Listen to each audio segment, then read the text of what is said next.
4 வசனத்தை வாசிக்கலாமா? ஆதியாகமம் 35. தேவன் யாக்கோப்பை நோக்கி, நீ எழுந்து பெத்தேலுக்கு போ,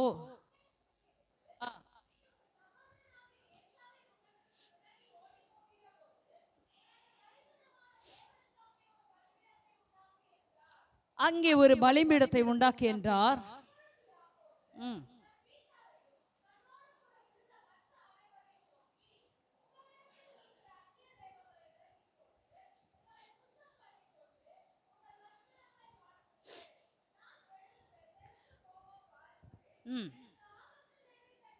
ஆபத்து நேரிட்ட நாளில்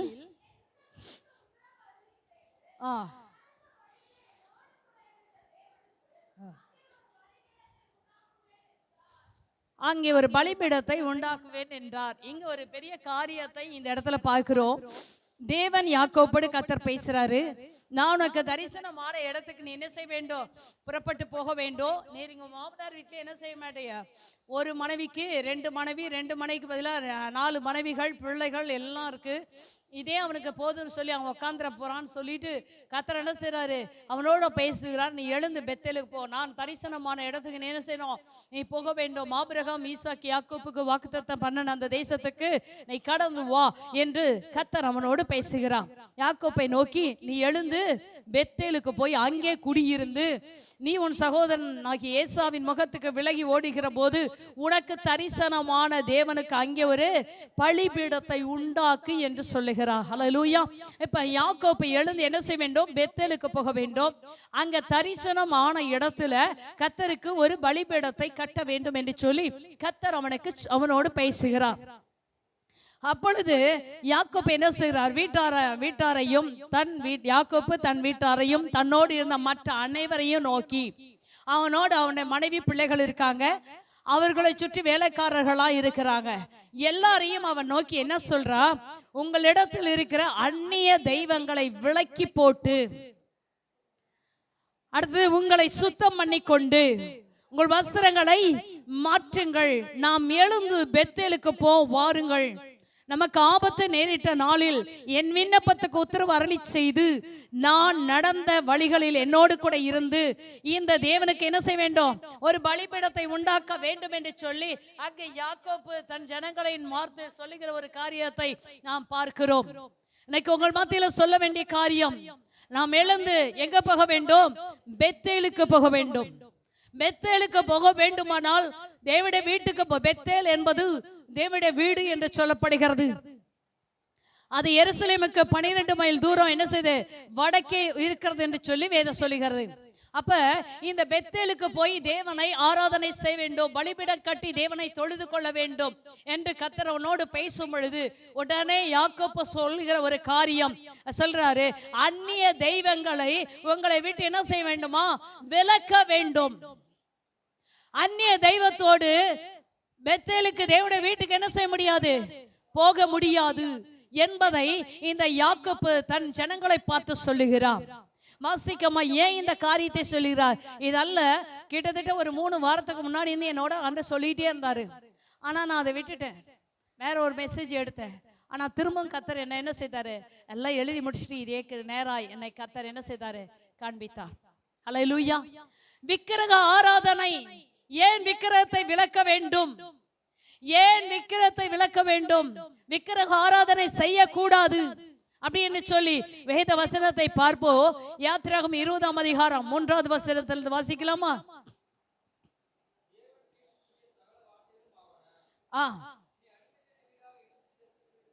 உன்னை அடிமைத்தன வீடாகிய எகிப்து தேசத்திலிருந்து புறப்பட பண்ணின உன் தேவனாகிய கர்த்தர் நானே, என்னை அன்றி உனக்கு வேறே தேவர்கள் உண்டாயிருக்க வேண்டாம். மேலே வானத்திலும் கீழே பூமியிலும் பூமியின் கீழ் தண்ணீரிலும் உண்டாயிருக்க ஒப்பான ஒரு சொரூபத்தை ஆகிலும் யாதொரு விக்கிரகத்தை ஆகிலும் ஆண்டவர் சொல்றாரு உனக்கு உண்டாக்க வேண்டாம். ஏன் இந்த யாக்கோபு அந்நிய தெய்வங்களை அவங்கள்ட்ட இருந்து விலக்க வேண்டும் என்று சொல்லுகிறார்? இது தேவனுடைய கட்டளை.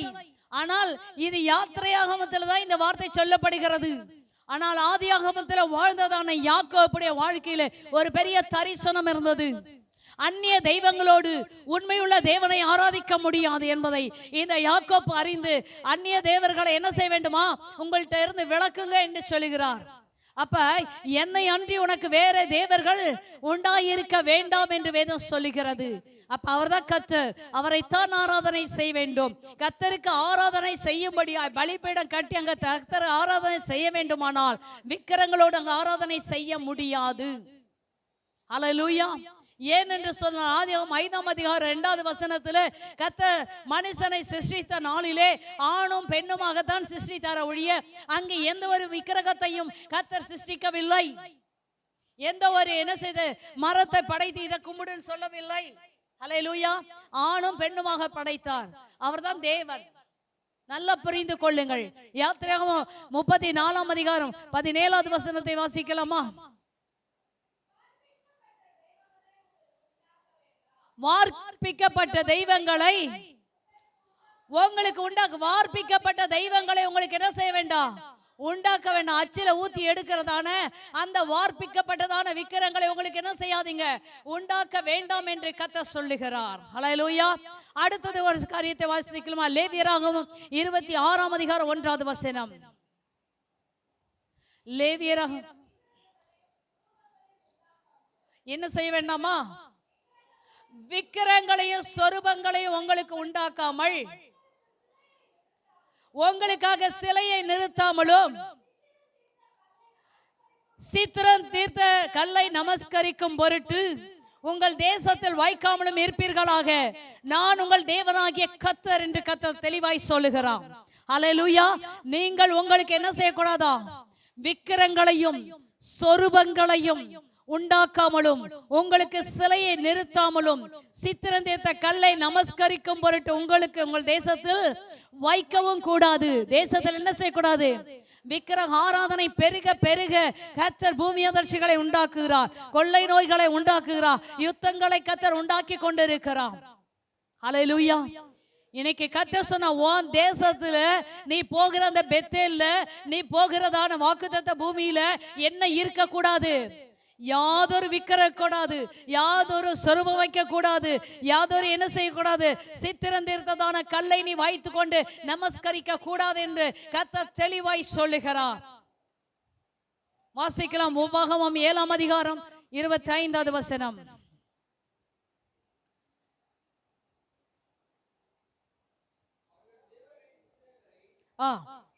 அவர்கள் தேவர்களின் விக்கிரங்களை அக்கினியால் சுட்டரிக்க கடவாய். நீ அவைகளில் இருக்கிற வெள்ளியையும் பொன்னையும் இச்சியாமலும் அதை எடுத்துக்கொள்ளாமலும் இருப்பீர்களாக. அவைகள் உன் தேவனாகிய கர்த்தருக்கு அருவருப்பானது. அல்லேலூயா. அப்ப விக்கிரங்களை என்ன செய்த, அவர்கள் தேவர்கள் விக்கிரங்களை என்ன செய்த, அக்கினியினால நீ சுட்டரித்து போட்டுடு. அவங்க விக்கிரத்தை என்ன செய்யணுமா, அக்கினினால சுட்டரித்து போட வேண்டும். அது வெள்ளி பொண்ணு ஏதாவது இருந்ததுன்னா, ஏன்னா இவங்க யுத்தம் பண்ணி ஜெயிக்கும் பொழுது அந்த விக்கிரங்கள் வெள்ளியாவது பொண்ணாவது இருக்குமானால் அதை உருக்கி நம்ம என்ன செய்யலாம், வைத்துக் கொள்ளலாம் என்று வைத்துக் கொள்ள கூடாதான். அந்த வெள்ளியும் பொன்னையும் என்ன செய்ய வேண்டுமா, அந்த சொரூபங்களை கொண்டு வந்து அக்கினியிலே சுட்டரித்து போட வேண்டுமா. அது சாபத்தீடானது, அதை நீ எடுத்துக்கொள்ள கூடாது என்று சொல்லி இங்க சொல்லப்படுகிறது. ஏன் இதை கர்த்தர் சொல்லுகிறார்? ஏசாயா 42ஆம் அதிகாரம் 8வது வசனம். ஏசாயா 42:8. நான் கர்த்தர் வேறு ஒருவனுக்கும் விக்கிரங்களுக்கும் நான் கொடேன். மறுபடியும் ஒருத்தர் வாசிக்கலாமா? நான் கர்த்தர், என் நாமம், என் மகிமை வேறொருவருக்கும் எதுக்கு கொடுக்க மாட்டாரா? நல்லா புரிந்து கொள்ளுங்கள். வந்திருக்கிறவர்கள் பாக்கியவான்கள், வராதவர்களுக்கு இந்த வசனம் கிடைக்கல, அவ்வளவுதான். அல்லேலூயா. வேளாங்கண்ணிக்கெல்லாம் போனா கைய கால உடைப்பார். உனக்கு ஒரு நாளும் பரலோகத்துக்கு நீ வரவே மாட்ட.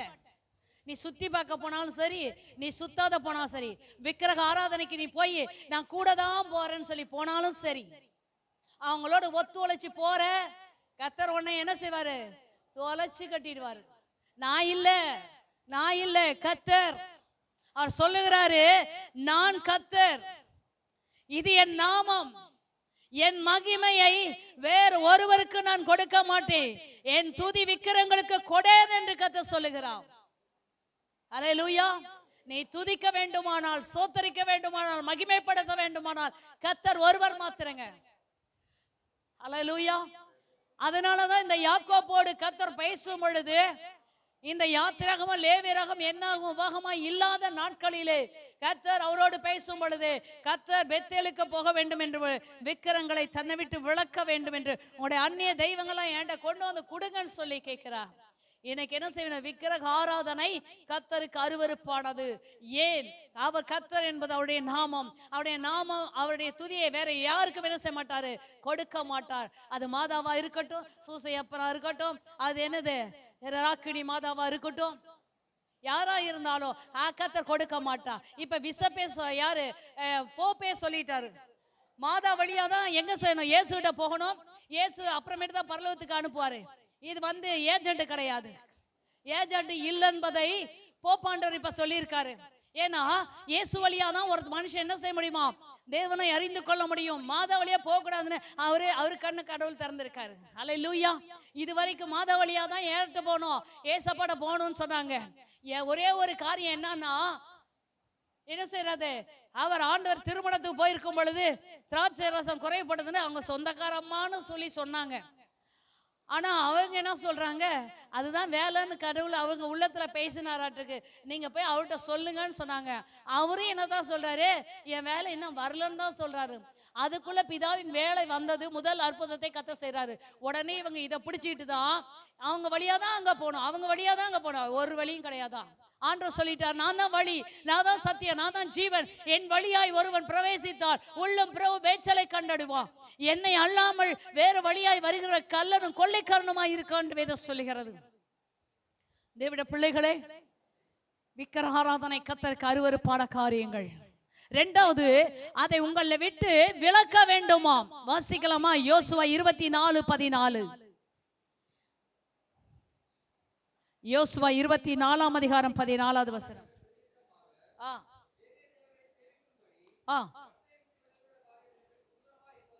கர்த்தரை விட்டு விலகுற காரியங்கள் எங்களுக்கு தூரமாய் இருப்பதாக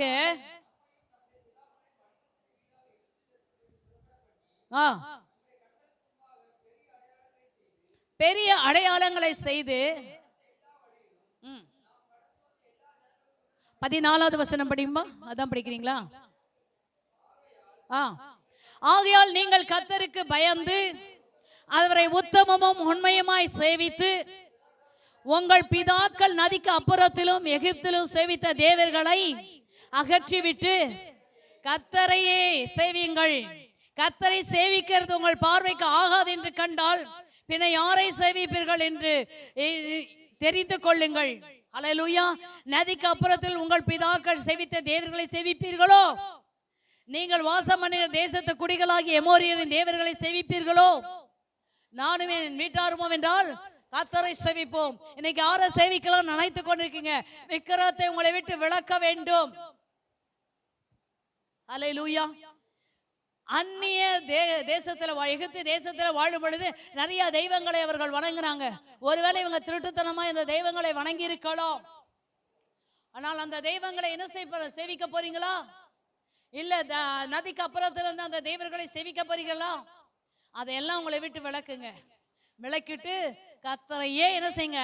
கர்த்தரை மாத்திரம் சேவிங்கள். யாரை சேவிக்கணுமா? கர்த்தரை மாத்திரம் சேவிக்க வேண்டும். அல்லேலூயா. ஒருவேளை நீங்க என்ன செய்ய ரட்சிக்கப்படாதபடி அந்நிய தேவனை வணங்கி கொண்டிருக்கலாம். உங்க கல்யாணம் பண்ணனால என்ன செய்திருக்கலாம்? இப்ப ஸ்டீபன் ஒய்ஃபு ஸ்டீபனை கல்யாணம் பண்ணாலும் அவ சபைக்கு வந்திருக்கலாம். செரில் வரவே மாட்டான். ஆனா செரில் ஒய்ஃப் பிள்ளையை கூட்டிட்டு வாரா. இவங்களுடைய வாழ்க்கையில என்னதான் இதுவரைக்கும் அவங்க வாழ்ந்த வாழ்க்கை? விக்கிரகத்து அடிமையா இருக்கலாம். மீனா கூட இன்னும் கடவுள்கிட்ட வரவே இல்லை. நானும் பார்த்துட்டே இருக்கேன். அவ என்னைக்கு கர்த்தரை தன்னை ஒப்பு கொடுத்து கர்த்தராகிய தேவனை ஏற்றுக்கொள்வான்னு அவ சொல்ற சாமர்த்தியமா, நீ பிரசங்கம் பண்றியோ இந்த காதுல வாங்கி இந்த காதுல விட்டுருவேன், பிரசங்கம் பண்றியோ ஹார்ட்டுக்குள்ள போகும், டமால்னு லூஸ் மோஸ் தான் போயிடும் உட்காந்துருக்கா. ஹல்லேலூயா. நீ எப்படி வேணா இருக்கலாம், கவலையே கிடையாது. நீ ஒரு ஆள் போலனா பரலோகம் நிரம்பி போயிடாது, குறைஞ்சு போயிடு நினைச்சிட்டு இருக்கீங்களா? வாய்ப்பே கிடையாது. ஒரு கூட்ட ஜனங்களை கத்தர், நான் எடுத்த ஒரு மெசேஜ் இன்னைக்கு ரொம்ப பெரிய காரியம் எடுத்துக்கொண்டிருந்தேன். ஒரு கூட்டத்தை கத்தர் அவருக்காக வைத்துக் கொண்டு இருக்கிறார். உண்மையாய் சேவிக்கிற ஒரு கூட்டத்தை வைத்துக் கொண்டிருக்கிறார். அந்த பரலோக ராஜ்யத்தை, ஒரு ஸ்தலத்தை ஆயத்தம் பண்ணுகிறேன். அந்த ஸ்தலத்தை ஆயத்தம் பின்னாடி நான் வந்து உங்களை என்னிடத்தில் அழைத்து கொண்டு போவேன்னு சொல்றாரு. தகர டப்பா அல்ல, உடைஞ்ச குடத்தை அல்ல, காயலாங்கடைக்கு போறதான காலி பாட்டில் அல்ல. அல்லேலூயா. யாரெல்லாம் அந்த ஸ்தலத்துக்கு தன்னை ஆயத்தப்படுத்தி பலவந்தம் பண்ணி கொண்டு இருக்கிறார்களோ அவர்களை மாத்திரம் தான் பரலோக ராஜ்யத்துக்கு கொண்டு போவார். மீதி தகர டப்பாலாம் போனது வந்ததெல்லாம் இங்கே கழிச்சு விட்டுருவார். அல்லேலூயா. கழிக்கப்படுகிற பாத்திரத்தில் இருக்க போகிறோமா, சேர்க்கப்படுகிற பாத்திரத்தில் சேர்க்கப்பட போகிறோமா? யோசித்து பாருங்கள். பெத்தேலுக்கு போக வேண்டுமானால், உண்மையுள்ள தேவனை நீ ஆராதிக்க வேண்டுமானால், அவருக்கு பலி செலுத்த வேண்டுமானால், உன்னிடத்தில் இருக்க விக்கிரங்களை நீ அகற்ற வேண்டும், விட்டு விலக வேண்டும். வாசிக்கலாமா? 1 சாமுவேல் 7ஆம் அதிகாரம் 13வது வசனம்.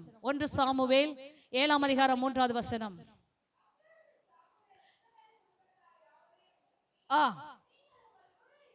உங்கள் முழு இருதயத்தோடும் கர்த்தரிடத்தில் திரும்புகிறானால் அந்நிய தேவர்களையும் அஸ்தரோத்தையும் உங்கள் நடுவிலிருந்து விலக்கி உங்கள் இருதயத்தை கர்த்தருக்கு நேராக்கி அவர் ஒருவருக்கு ஆராதனை செய்யுங்கள்.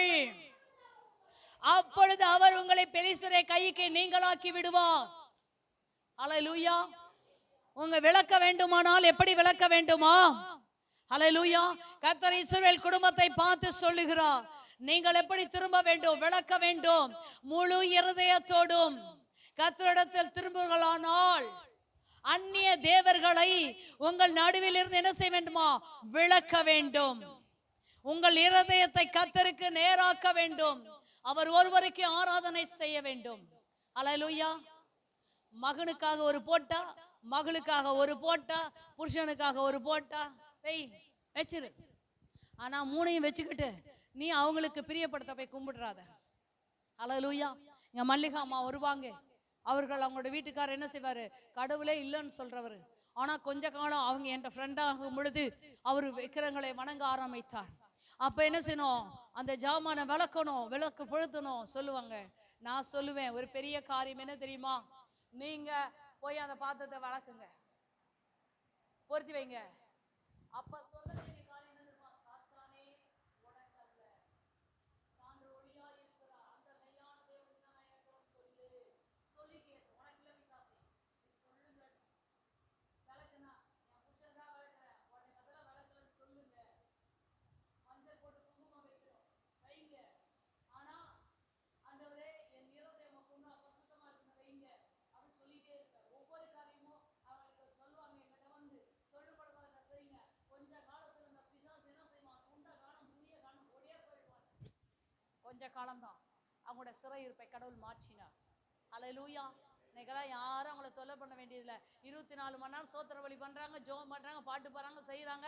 இன்னைக்கு அவங்களோட பிள்ளைகள்லாம் என்னை கூப்பிட்டு செபிக்கிற அளவுக்கு கர்த்தர் மாற்றி விட்டார். அல்லேலூயா. அப்படிலாம் ஒன்றும் பெருசா உங்களுக்கு ஒண்ணுமே இல்லைல்ல. அல்லேலூயா. அப்பா செத்துருவாங்க, காரியம் பண்ணணும். அம்மா செத்துருவாங்க, மொட்டை அடிக்கணும். தாத்தா செத்துருவாங்க, மீசை எடுக்கணும். இருக்கியா? விளக்கு போடணும். நான் ஒரே பொண்ணு தான், நான் தான் எல்லா காரியமும் என்ன செய்யணும்? செய்யி, தாராளமா செய். உன்னை விட்டு விளக்கலன்னா உன்னை கர்த்தர் பெலிஸ்தருடைய கையில ஒப்பு கொடுப்பா. அல்லேலூயா. இன்னொரு வசனத்தை வாசிக்கலாமா? 1 ராஜாக்கள் 15ஆம் அதிகாரம் 12வது வசனம்.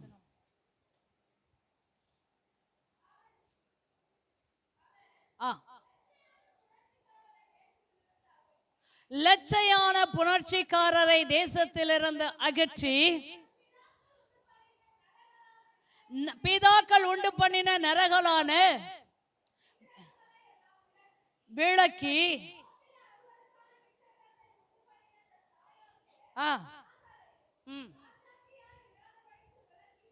விளக்கி விட்டான். அடுத்து அதை சுட்டரித்து போட்டான். ஹல்லேலூயா. இங்க இந்த மனுஷனை பார்க்கிறோம். அல்லேலூயா. ஆசா தன் தகப்பனாகிய தாவீதை போல கர்த்தரின் பார்வைக்கு செம்மையானதை செய்தான். லட்சையான புரட்சிக்காரரை தேசத்திலிருந்து அகற்றி விட்டான்.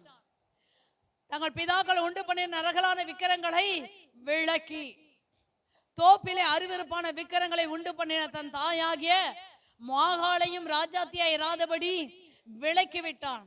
அவருடைய விக்கிரகத்தையும் ஆசா நிர்மூலமாக்கி கிதரோன் என்ற ஆற்றில என்ன செய்தானா? சுட்டரித்து போட்டான். இன்னைக்கு விக்கிரகங்கள் உன் வீட்டுல இருக்குமானால், அல்லேலூயா, எனக்கு தெரியாது, அதை ஏற்றுக்க வேண்டும், அகற்ற வேண்டும். அம்மா ஆராதிக்கிறா, அவளே ராஜாத்தில தள்ளி விட்டான். வைராக்கியங்க, கர்த்தருக்கான வைராக்கியம் கொள்ள வேண்டும். இன்னைக்கு அந்த வைராக்கியம் இருக்கா? ஒரே ஒரு சந்தனப்பட்டு ரவாண்டு வச்சுக்கிட்டு அது பெரிய நீ ஹீரோவா? அது என்னடா பண்ணுது உன்னைய? காதுல கம்மல் போட்டுக்கிறீங்க, அது என்ன ஒரு இது? அது உண்மையாவே காதுல கம்மல் போடுற பசங்க எல்லாம் யார் தெரியுமா? அழிகள். அன்னைக்கு உள்ள காரியங்கள். இன்னைக்கு இவர் தான் ஹீரோ. நீ ஒண்ணுத்துக்கு உதவாதவன் நினைச்சுக்கோ, காதுல கம்மல் போட்டுக்கிட்டான். கர்த்தரு 9 ஓட்டை வச்சிருக்காரு. எங்கெங்க சொல்ல முடியுமா? எல்லாத்துலயும் வச்சிருக்காரு. மேல இருந்து கீழே வரைக்கும் 9 ஓட்டை வச்சிருக்காரு. மோஷன் போடலன்னா என்ன ஆகும்பா? உயிரே போயிடுமா? ஐயோ, நான் வயிறு உப்பி போயிடுன்னு நினைச்சேன். தம்பி சொல்றாங்க, அவங்க மெடிக்கல்ல இருக்காங்க, உயிரே போயிடுமா. ஏங்க, காத்து போகலன்னா கூட, டர்ருபுருன்னு காத்து போகலன்னா கூட உன் உயிர் வயிறு வீங்க போயிடும். புரியுதா? அதெல்லாம் போறதுக்கு கர்த்தர் ஓட்டையை வச்சிருக்காரு. காது கேட்கறது காதுல ஓட்டையை வச்சிருக்காரு. மூக்குல சுவாசிக்க 2 ஓட்டையை வச்சிருக்காரு. இந்த மூக்க கீழே வச்சிருக்காரு. மேல வச்சிருந்தா என்ன ஆகும்? மேலே பேர்தெல்லாம் உள்ள போயிடும். உன் மூஞ்ச பார்க்கவே அசிங்கமா இருக்கும். மேல வச்சு பாருங்களேன், கிளி போல இருக்க மூக்கு எப்படி இருக்கும் சொல்ல முடியாது. கர்த்தர் உனக்கு எப்படி செய்திருக்காரு? அழகா மூக்க படைச்சிருக்காரா? கண்ணுல 2 ஓட்டை வச்சிருக்காரு, நீ பார்க்கணும்னு. காதுல ஓட்டை வச்சு கம்மல் போடுறதுக்கு ஓட போடுவாரா இல்லையா? போடல. அதெல்லாம் நீ போட்ட ஓட்டை. அதனாலதான் காதுலோட திருடவனை அக்கா என்ன செய்யறான்? காதை அறுத்துட்டு போறான். நானா போடல, எனக்கு எங்க பயமே இல்லை. எங்க வேணா போவேன், எங்க வேணா வருவேன். என் கையில ஏதாவது இருந்தா, ஏதாவது திருட வந்தானா, டேய் என் கையில இவ்வளவு இருக்குடா, வேணா எடுத்துட்டு போடா, இருந்தா போ, தொலைஞ்சு போ. என் கையில நகை இல்லை, பொண்ணு இல்லை, எனக்கு எதுவும் பயமே கிடையாது. அல்லேலூயா. இன்னைக்கு எப்படி வாழ்ந்துட்டு இருக்கோம் யோசித்து பாருங்கள். அவங்க ராஜாத்தியா இப்படி விலைக்கு போறாங்க. கர்த்தருடைய பார்வைக்கு நீ செம்மையானதை செய்வாயானால், அவங்க வீட்டுல இருக்கிற விக்கிரங்கள், தோப்புகள் எல்லாவற்றையும் அகற்றி விட்டான். அல்லேலூயா. கர்த்தரை சேவிப்பது உனக்கு ஆகாது என்றால் யாரை சேவிப்பாய் என்று கர்த்தருடைய வேதம் சொல்லுகிறது. வாசிக்கலாமா? இன்னொரு வசனம், 2 ராஜாக்கள் 3ஆம் அதிகாரம் 2வது வசனம். கர்த்தரின் வார்த்தைக்கு பொல்லாப்பானதை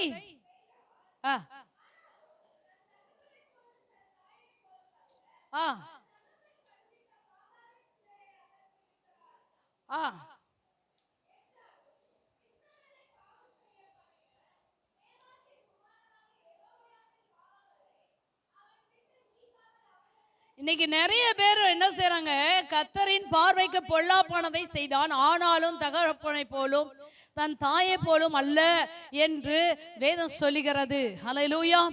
ஆனால் பாகாலின் சிலைகளை அகற்றி விட்டான் என்றாலும் இஸ்ரவேலை பாவம் செய்ய பண்ணின நேபோத்தின் குமாரனாகிய ரெகோபயாமின் பாவங்களை விட்டு நீங்காமல் அவைகளிலே சிக்கி கொண்டிருந்தான். நிறைய பேர் இப்படிதாங்க. கர்த்தருடைய பார்வைக்கு பொல்லாப்பானதை அவன் செய்தான், ஆனாலும் அவங்க அப்பா மாதிரி அம்மா மாதிரி செய்யல. ஆனா விக்கிரங்களெல்லாம் என்ன செய்யறான்? சிலைகள்லாம், பாகால் சிலைகள்லாம் உடைச்சான். இதுவும் தெளிவா ஆண்டவர் சொல்றாரு. ஆனா ஒரு பெரிய காரியம் என்னன்னா, இஸ்ரவேலை பாவம் செய்ய பண்ணின நேபோத்தின் குமாரனாகிய யெரொபெயாமின் பாவங்களை விட்டு அவன் நீங்கள அவைகளை சிக்கி கொண்டு இருந்தான். நிறைய பேர் கர்த்தரிடத்துல வந்துருவாங்க, தேவனை அறிந்து கொள்ளுவாங்க, கர்த்தரை ஆராதிப்பார்கள்.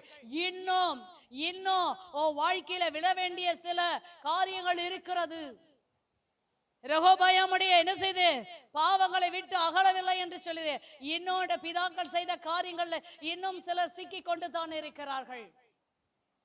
தயவு செய்து சொல்றேன், வந்துட்டியா கர்த்தருக்கு முழுசா வந்துரு. உன்னை பார்த்தாலே இவங்க கர்த்தருடைய பிள்ளைங்க அப்படின்னு சொல்லணும். அல்லேலூயா.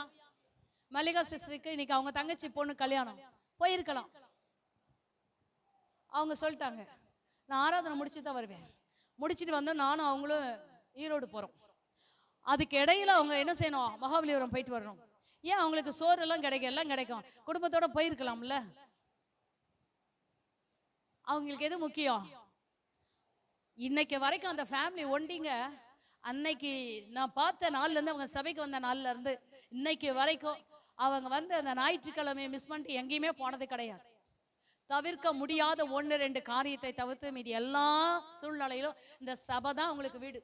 தைலாவரம் விட்டா ஊரை பார்க்கும், ஊரை பார்க்க விட்டா தைலாவரம். அந்த டேனி கூட எதுவும் தெரியாது. தைலாவரம் ஊரை பார்க்க, மீதி என்ன செய்யும், போனால் அவங்க அக்கா வீட்டுக்கு போவானா போக மாட்டான்னு எனக்கு தெரில. ஆனால் இந்த 2 காரியத்தை விட்டு அவங்களுக்கு வேற இடமே கிடையாது. அல்லேலூயா. ஒன்று சபை அல்லது வீடு. ஆராதனை காரியங்கள், ஊழியத்தின் காரியங்கள்ல அந்த குடும்பம் உண்மையாகவே ஒத்துழைப்பு நிறைய கொடுப்பார்கள். குடும்பமாய் வந்து தேவனை ஆராதிப்பார்கள். கர்த்தர் எல்லாவற்றையும் பார்க்கிறார். நீ விளக்குறது எவ்வளவு, விளக்காதது என்ன, என்ன பாவத்தை நீ செய்து கொண்டிருக்கிற, இதெல்லாம் கர்த்தர் என்ன செய்யறாரு, ஞாபக புஸ்தகத்தில் எழுதி கொண்டிருக்கார். விளக்கு. நீ பெத்தேலுக்கு போய் தேவனுக்கு பலிபீடம் கட்டி ஆராதனை செய்ய வேண்டுமானால், அந்த ஆராதனை கர்த்தர் அங்கீகரிக்க வேண்டுமானால், உள்ள விக்கிரத்தை நீ விளக்குனால் ஒளிய அந்த பலியை கர்த்தர் அங்கீகரிக்க மாட்டார். ஹல்லேலூயா. அடுத்தது, உங்களை சுத்தம் பண்ணி கொள்ளுங்கள். இந்த யாக்கோப்பு தன்னுடைய ஜனங்களை பார்த்து சொல்ல, நீங்க சுத்தம் பண்ணி கொள்ளுங்கள். யோசுவா 3ஆம் அதிகாரம் 5வது வசனம். சீக்கிரம் வாசிங்க. யோசுவா ஜனங்களை நோக்கி, உங்களை பரிசுத்தம் பண்ணி கொள்ளுங்கள். இன்னைக்கு நீ உன்னை பரிசுத்தம் பண்ணி கொண்டால் நாளைக்கு உன் நடுவில் கர்த்தர் அற்புதங்களை செய்வார். இன்னைக்கு கர்த்தரை உன்னை பரிசுத்தம் பண்ணிக்கொள். எதை பரிசுத்தம் பண்ணிக்கொள்ள வேண்டும்? உன்னை பரிசுத்தம் பண்ணிக்கொள். நாளைக்கு கர்த்தர் உன் நடுவில் அற்புதங்களை செய்வார். இன்னும் விக்கிரக ஆராதனை இருக்குமானால் உன் வாழ்க்கையில கர்த்தர் ஆசீர்வாதங்களை தருவதற்கு அது தடையா இருக்கும். அல்லேலூயா. என் வீட்டுக்கார் போட்டோ இருக்குது, நான் ஒரு நாள் மாலை போட்டது கிடையாது. அவர் கலர் எல்லாம் கட்டி வச்சோம், ஆனா ஒரு நாளும் போய் மாலை போட்டது கிடையாது. நான் போய், அதான் நீங்க போயிட்டீங்களா, அதான் இப்படியெல்லாம் என்ன பண்றாங்க, இப்படியெல்லாம் கொடுமை நடக்குன்னு ஒரு நாள் அழுதில்லை. சரிங்களா? உங்க வீட்டுக்காரர் எப்படி கூப்பிடுற, டேலாம் கூப்பிடுவீங்களான்னு தெரியாது, நான் தான் கூப்பிடுவேன். அதை மாதிரி அந்த வினி அம்மா கூட அப்படிதான் கூப்பிடுவாங்க. அல்லேலூயா. இப்பெல்லாம் அப்படிலாம் ஃபேஷனே இல்லை. டேய் வேடா. அவன் சொல்றான், அவங்க இவங்க, அவங்கள அவ்வளோ மரியாதையா பொண்டாடிய சொல்றான். ஆனா இவங்க சொல்றது என்னன்னா, டேய் வாடா வாடா, அவனை இவனை அப்படியே சொல்றாங்க. பயமா இருக்குது. இந்த காலத்து பிள்ளைகளுடைய வாழ்க்கை வழிமுறைகள் கேவலமா இருக்கு. சரி, அது வேண்டாம். யோவான் 7ஆம் அதிகாரம் 13வது வசனம் வாசிக்கலாமா? யோவான் 7:13.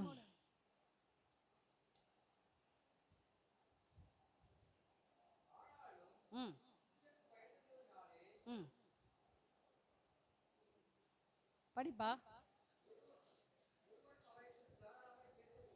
அதுவாமா இருக்கு.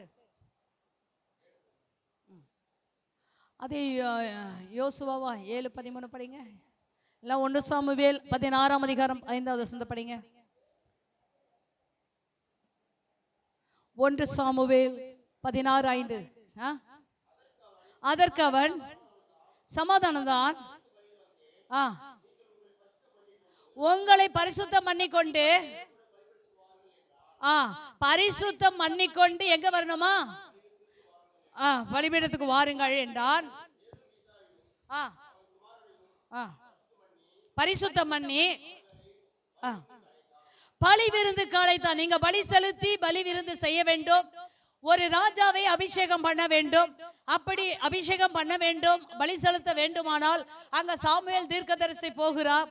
அப்ப போனவர் என்ன செய்கிறாங்க, பலி விருந்துக்கு அழைக்கப்பட்டவர்களை பார்த்து அவர்களை பரிசுத்தம் பண்ணுகிறார். அல்லேலூயா. பரிசுத்தம் பண்ண பின்னாடி தான் அவர்கள் என்ன செய்ய வேண்டும், பலி செலுத்த வேண்டும், அந்த பலி விருந்தல் பங்கு பெற வேண்டும் என்று சொல்லி இங்க சாமுவேல் தீர்க்கதரிசி சொல்லுகிறார். அப்ப பரிசுத்தம் கண்டிப்பாக நாம் செய்தால் ஒழிய, சுத்தம் பண்ணி கொண்டால் ஒழிய நாம் பலி செலுத்த முடியாது. ஹல்லேலூயா. அப்ப கர்த்தருக்கு இங்க ஆராதனை செய்ய வரீங்கன்னா கூட அந்த ஆராதனை கர்த்தர் அங்கீகரிக்க வேண்டுமானால் நம்மை சுத்தம் பண்ணி கொண்டு வந்தாதான் இங்க ஆராதனை செய்யும் பொழுது இந்த ஆராதனை அங்கீகரிப்பார். இரண்டாவது 1 நாளாகமம் 15ஆம் அதிகாரம் 12வது வசனம் வாசிக்கலாமா? 1 நாளாகமம் 15:12.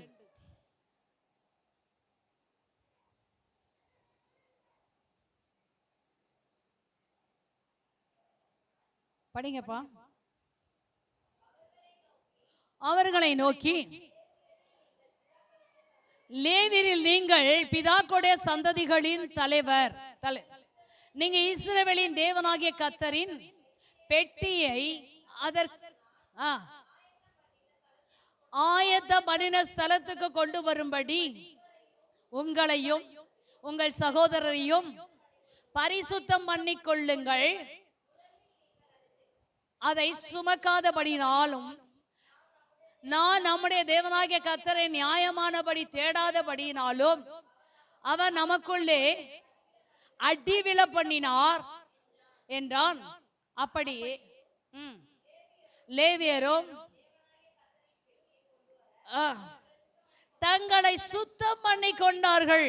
வேதம் சொல்லுகிறது, தாவீது நாட்களிலே உடன்படிக்கை பற்றி என்ன செய்த அது கொண்டு வராங்க. ஒரு புது ரதத்துல வைத்து கொண்டு வருகிறாங்க. அப்ப கொண்டு வரும் பொழுது என்ன செய்யறாங்க, அந்த பெட்டி மாடு மிரண்டு கீழே விழ போகுது. உடனே என்ன செய்யற, ஆசானுடைய மகன் அதை போய் தொடுறான். தொட்டான பொட்டுன்னு அடிச்சாரு, செத்துட்டான். இவன் தாவீது பார்த்தான், ஐயோ பயந்து போய் என்ன செய்யறாங்க, ஓபேத் வீட்டுல கொண்டு போய் வச்சுட்டாங்க. அவனை கர்த்தர் பயங்கரமா ஆசீர்வதிக்கிறார். எத்தனை மாசம் தான் இருந்தது? 3 மாசம் தான்ப்பா. படிச்சு பாருங்க, 3 மாதம் தான் இருக்கு. ஆனா அந்த வாழ்க்கையில என்ன செய்யறாங்க, கர்த்தர் அவனையும் அவனுடைய வீட்டார் எல்லாரையும் கர்த்தர் என்ன செய்தாரா, ஆசீர்வதித்தார் என்று வேதம் சொல்லுகிறது. உடனே தாவீது நினைக்கிறான், இது எப்படியாவது என்ன செய்ய வேண்டும், நம்முடைய நாட்டுக்கு கொண்டு வர வேண்டும். இப்போ சொல்றாரு, ஜாக்கிரதை இல்லாதபடி நம்ம சுத்தம் பண்ணி கொண்டு வராதபடினால கர்த்தர் ஒரு பெரிய நம்மளை அடிச்சிட்டாரு. இப்ப என்ன செய்யுங்க, ஆசாரியர்களே லேவியர்களே, உங்களை என்ன செய்யுங்க, பரிசுத்தம் பண்ணி கொண்டு அந்த பெட்டி என்ன செய்யணும், நீங்க சுமந்து வரணும். அதுக்கு உங்களை பரிசுத்தம் பண்ணி கொள்ளுங்க என்று சொல்றாரு. அப்ப நீ கர்த்தரை நம்ம நியாயப்பிரமாணத்தின் காலத்துல நம்ம தேடாதே போயிட்டோம். இப்ப அதை தேடணும். நம்ம அடி வாங்காதபடி ஒழுங்கா தேடணும்னா நம்ம என்ன செய்ய வேண்டும், பரிசுத்தப்படுத்தி கொள்ள வேண்டும் என்று சொல்லுகிறான். இன்னைக்கு பரிசுத்தப்படுத்தி கொள்ளுங்கள். ஹல்லேலூயா. உடன்படிக்கை பெட்டி, இன்னைக்கு உடன்படிக்கை பெட்டியை எப்படி என்ன செய்து கேருபீன்கள் மூடிக்கொண்டிருக்கிறதோ அதே போல நம்முடைய சபையை கேருபீன்கள் மூடிக்கொண்டிருக்கிறார்கள். அப்ப நம்முடைய சபைக்குள்ள நாம் வரும் பொழுது அசுத்தத்தோடு இந்த இடத்துல வர முடியாது. ஹல்லேலூயா. வாசிக்கலாமா இன்னொன்னு காரியத்தை? 2 நாளாகமம் 30ஆம் அதிகாரம் 3வது வசனம்.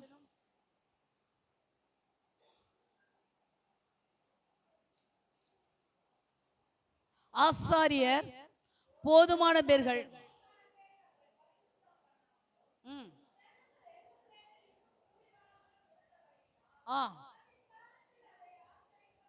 நீ பரிசுத்தம் பண்ணி கொண்டு அவங்க ஆசாரிக வராதனால, ஜனங்களும் ஒழுங்கா வராதனால அங்க என்ன செய்து ஆராதனை தடைப்படுகிறது.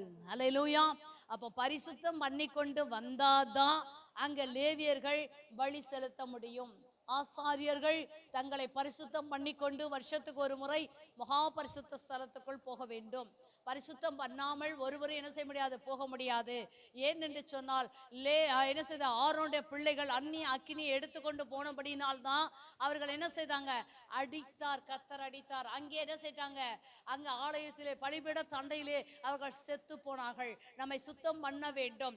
சுத்தம் பண்ணாதபடி நாம் தேவனை ஆராதிக்க முடியாது. அது ஆசாரியனா இருக்கலாம் அல்லது லேவியரா இருக்கலாம், யாரா இருந்தாலும் தங்களை பரிசுத்தம் பண்ணி கொண்டுதான் அவர்கள் பலி செலுத்த முடியும். அல்லேலூயா. பலிபீடத்துக்கு போக முடியும். இன்னைக்கு உங்களை பரிசுத்தம் பண்ணிக்கணும். விக்கிரத்தை என்ன செய்ய வேண்டும், விக்கிரக ஆராதனை கடவுளுக்கு அருவருப்பது. விக்கிரத்தை உங்கள்ட்ட இருந்து விளக்கிடுங்க. 2வது உங்களை சுத்தம் பண்ணிக்கொள்ளுங்க. அல்ல அதுக்குன்னு நான் காலையில தான் குளிச்சுட்டு வந்தேன்னு சொல்லிடாதீங்க. அல்லேலூயா. வாசிக்கலாமா? 1 பேதுரு 3ஆம் அதிகாரம் 15வது வசனம். 1 பேதுரு 3:15வது வசனம். கர்த்தராகிய தேவனை உங்கள் இருதயத்தில் பரிசுத்தம் பண்ணுங்கள். உங்களில் இருக்கிற நம்பிக்கை குறித்து உங்களை விசாரித்து கேட்கிற யாவருக்கு சாந்தத்தோடு வணக்கத்தோடு உத்தரவு சொல்ல எப்பொழுதும் ஆயத்தமாயிருங்கள். கர்த்தரை உங்கள் இருதயத்தில் பரிசுத்தம் பண்ணிக்கொள்ளுங்கள். இதேதான் ஏசாயா 8:13 சொல்லுது. கர்த்தரை உங்கள் இருதயத்தில் என்ன செய்ய வேண்டுமா? பரிசுத்தம் பண்ணிக்கொள்ள வேண்டும். கர்த்தரை எங்க பரிசுத்தம் பண்ணிக்கொள்ளணும்? வீட்டில் அல்ல, வீட்டை அல்ல, துணி அல்ல, நம்முடைய இருதயத்துல என்ன செய்ய வேண்டுமா? கர்த்தரை பரிசுத்தம் பண்ணிக்கொள்ளும். இதுக்குள்ளதாங்க கேடுபாடுகள்லாம் இருக்கு. இதெல்லாம் என்ன செய்ய வேண்டும்? அகற்ற வேண்டும். சரி, அடுத்தது உங்கள் வஸ்திரங்களை மாற்றிக்கொள்ளுங்கள் அப்படின்னு சொல்றார். வஸ்திரங்களை என்ன செய்யுங்க? மாற்றிக்கொள்ளு. யாத்திரையாகமம் 40:13. யாத்திரையாகமம் 40:13.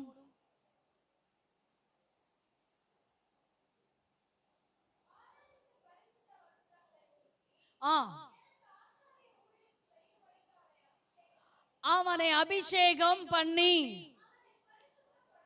பரிசுத்தப்படுத்தும். வஸ்திரத்தை மாத்து. ஆரோனுக்கு வஸ்திரம் இருக்கிறது. பரிசுத்த வஸ்திரத்தை அவனுக்கு என்ன செய்ய வேண்டுமா? உடுத்த வேண்டும். எனக்கு ஆசாரிய ஊழியர் செய்யும்படி அவனை அபிஷேகம் பண்ணி அவனை பரிசுத்தப்படுத்துவாயாக. அவன் போட்டுட்டு வர ட்ரெஸ் அல்ல, கர்த்தர் அவனுக்குன்னு ஒரு பரிசுத்த வஸ்திரத்தை வைத்திருக்கா. அந்த வஸ்திரத்தை தரித்து கொண்டுதான் அவன் என்ன செய்ய வேண்டும்? ஆசாரிய ஊழியம் செய்ய வேண்டும். அல்லேலூயா. வஸ்திரத்தை என்ன செய்ய வேண்டுமா? பரிசுத்த வஸ்திரத்தை உடுத்தி கொண்டு வந்து அவன் ஆசாரிய ஊழியம் செய்ய வேண்டும். வஸ்திரத்தை மாற்றிக்கொள்ளுங்கள், தயவு செய்து மாற்றிக்கொள்ளுங்கள். அல்லேலூயா.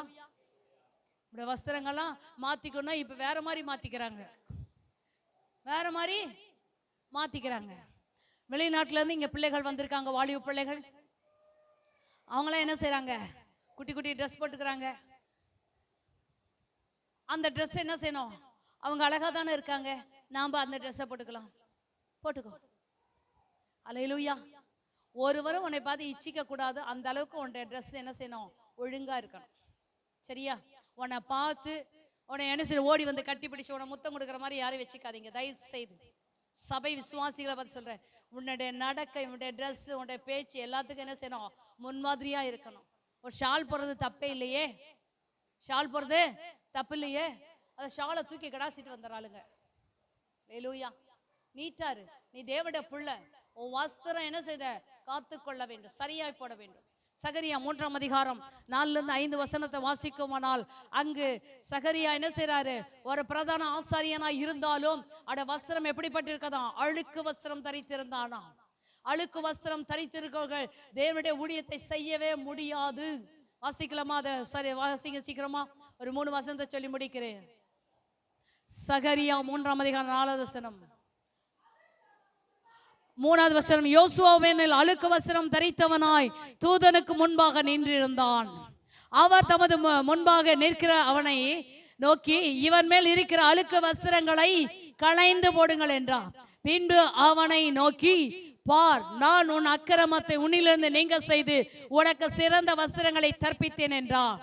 அவன் சிரசின் மேல் சுத்தமான பாகை வைப்பார்களாக என்றார். அப்பொழுது சுத்தமான பாகையை அவன் சிரசின் வைத்து அவனுக்கு வஸ்திரங்களை தரிப்பித்தார்கள். கர்த்தருடைய தூதன் அங்கே நின்றார். அல்லேலூயா. அழுக்கு வஸ்திரம் தரித்திருக்கிற வரைக்கும் தூதன் பக்கத்துல கூட வர மாட்டான். அழுக்கு வஸ்திரத்தை நீ நீக்க வேண்டும். அவன் எங்க நின்றானா? அவன் கர்த்தருக்கு முன்பாக நிற்கிறான். அவன் நின்றுட்டு இருக்கக்குள்ள சாத்தான் அவன் என்ன செய்து? கர்த்தர் சாத்தானை கடிந்து கொள்வாராக என்று சொல்லுகிறார். நீ அழுக்கு வஸ்திரம் தரிச்சிட்டா சாத்தான் பக்கத்துல வந்துருவான். நீ என்னைக்கு வஸ்திரத்தை மாற்றியோ அன்னைக்கு தான் கர்த்தர் உன் பக்கத்துல வருவார். உன்னோடு கூட கர்த்தர் பேசுவார். உன்னை பரிசுத்தம் பண்ணிக்கொள். அழுக்கு வஸ்திரத்தோடு கர்த்தரை ஆராதிக்க முடியாது, கர்த்தருக்கு ஊழியம் செய்ய முடியாது. அந்த வஸ்திரத்தை மாற்றிக்கொள்ளும் பொழுதுதான் கர்த்தர் உன்னோடு கூட பேசுவார். அல்லேலூயா. கர்த்தருடைய தூதன் அங்கே நின்றார். கர்த்தருடைய தூதன் என்ன சொல்றாரா? கர்த்தருடைய தூதன் யோசுவாவுக்கு சாட்சியாக சேனையில் கர்த்தர் உரைக்கிறது என்னவென்றால், நீ என் வழிகளில் நடந்து எவன் காவலை நீ காத்து நடந்தால் என்ன செய்த? வாசிங்க.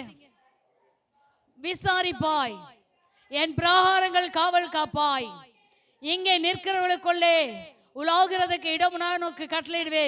நீ என்னைக்கு உன்னை நீ மாத்திக் கொள்றியோ, உன்னை நீ சரியாக்கி கொள்ளிறியோ, என்னைக்கு உன் வஸ்திரத்தை மாற்றிக்கொள்ளும் பொழுதுதான் கர்த்தர் சொல்லுகிறார். இங்கு இந்த மனுஷனுடைய வஸ்திரம் அழுக்கு வஸ்திரமா இருந்தது.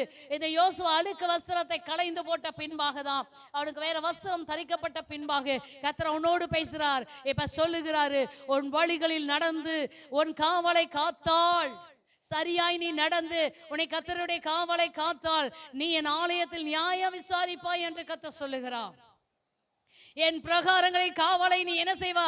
காப்பாய். இங்க நற்கிறக்குள்ளே உலாகுவதற்கு நான் என்ன செய்வேன்? உனக்கு இடத்தை உண்டாக்குவேன். இன்னைக்கு அழுக்கு வஸ்திரத்தோடு நாம் கர்த்தரை ஆராதிக்க முடியாது. அந்த அழுக்கு வஸ்திரத்தை கலட்டிப்படும். இதுக்கெல்லாம் நிறைய காரியங்கள் உண்டு. அதெல்லாம் சொன்னா நேரம் இல்லைன்னு தான் அப்படியே மேலோட்டமாக உங்களுக்கு சொல்லுகிறேன். ஒரு 3 வசனத்தை சொல்லி முடிக்கிறேன். வெளிப்படுத்தல் 3ஆம் அதிகாரம் 4வது வசனம். வெளிப்படுத்தல் 3:4, வெளிப்படுத்தல் 3ஆம் அதிகாரம் 18வது வசனம், வெளிப்படுத்தல் 16-15. தங்கள் வஸ்திரத்தை அசுசிப்படுத்தாது சர்தையிலும் சில பேர் யாருக்கு உண்டு?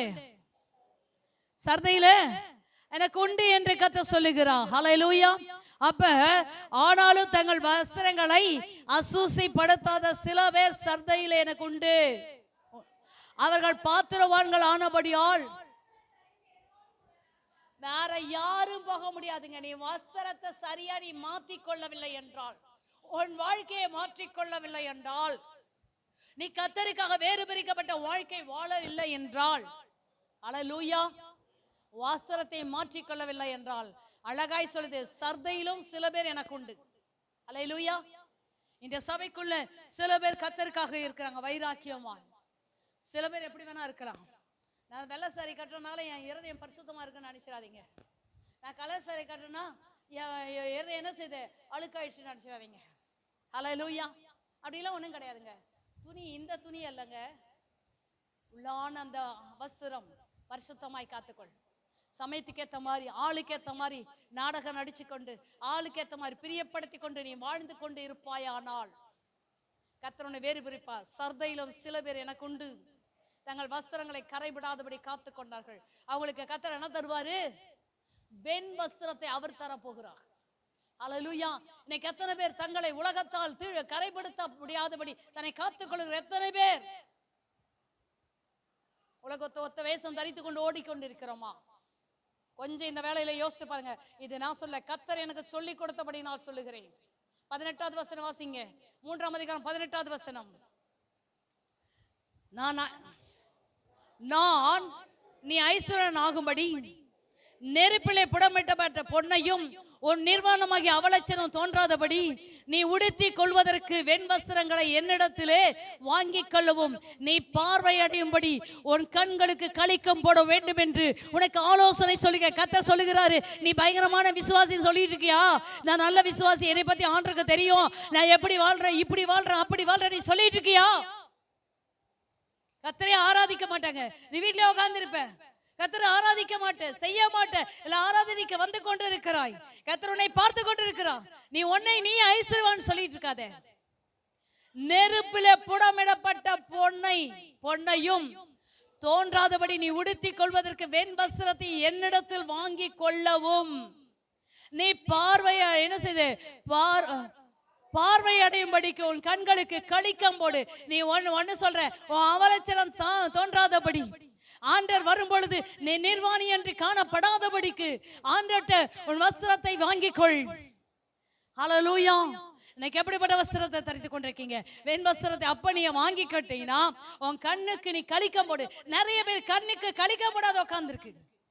இந்த களிக்கம் போடாதனாலதான் வஸ்திரம் கரைப்பட்டு கொண்டு இருக்கிறது. பக்கத்தெல்லாம் இச்சிக்குது, பக்கத்தெல்லாம் வாங்கணுது, பக்கத்தெல்லாம் அனுபவிக்கணுது. ஹல்லேலூயா. உன் கண்ணுக்கு களிக்கம் போடு என்று கர்த்தர் சொல்லுகிறார். ஹல்லேலூயா. நான் ஆலோசனையாய் சொல்லுகிறேன்.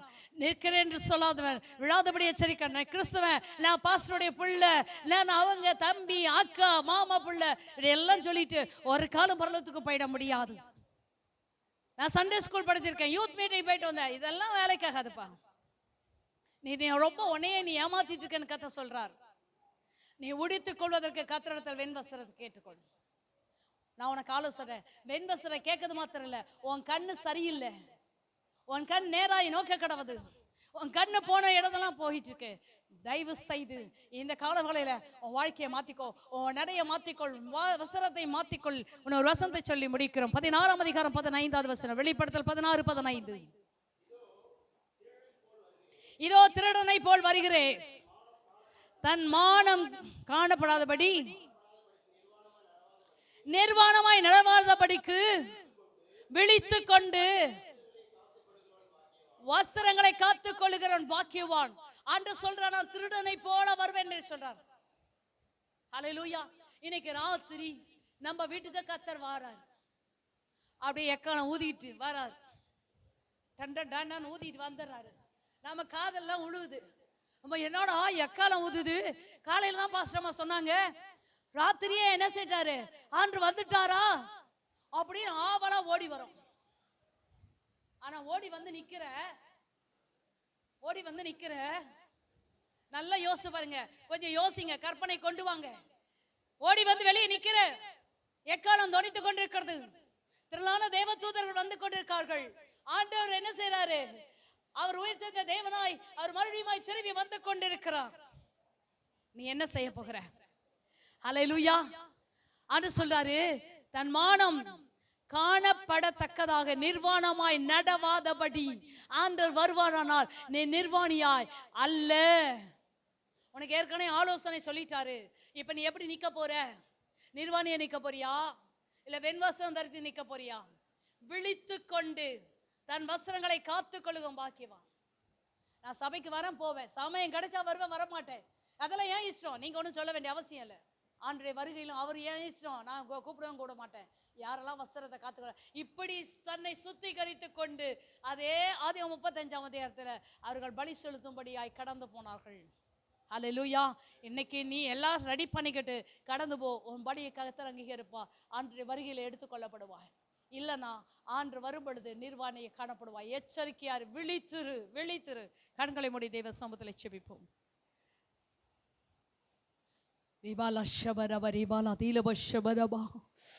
ஆண்டவரே மாய் துதிக்கிறோம். எல்லாரும் சொல்லுங்க, ஆண்டவரே மாய் துதிக்கிறோம் ஐயா, சோத்தரிக்கிறோம். அல்லேலூயா.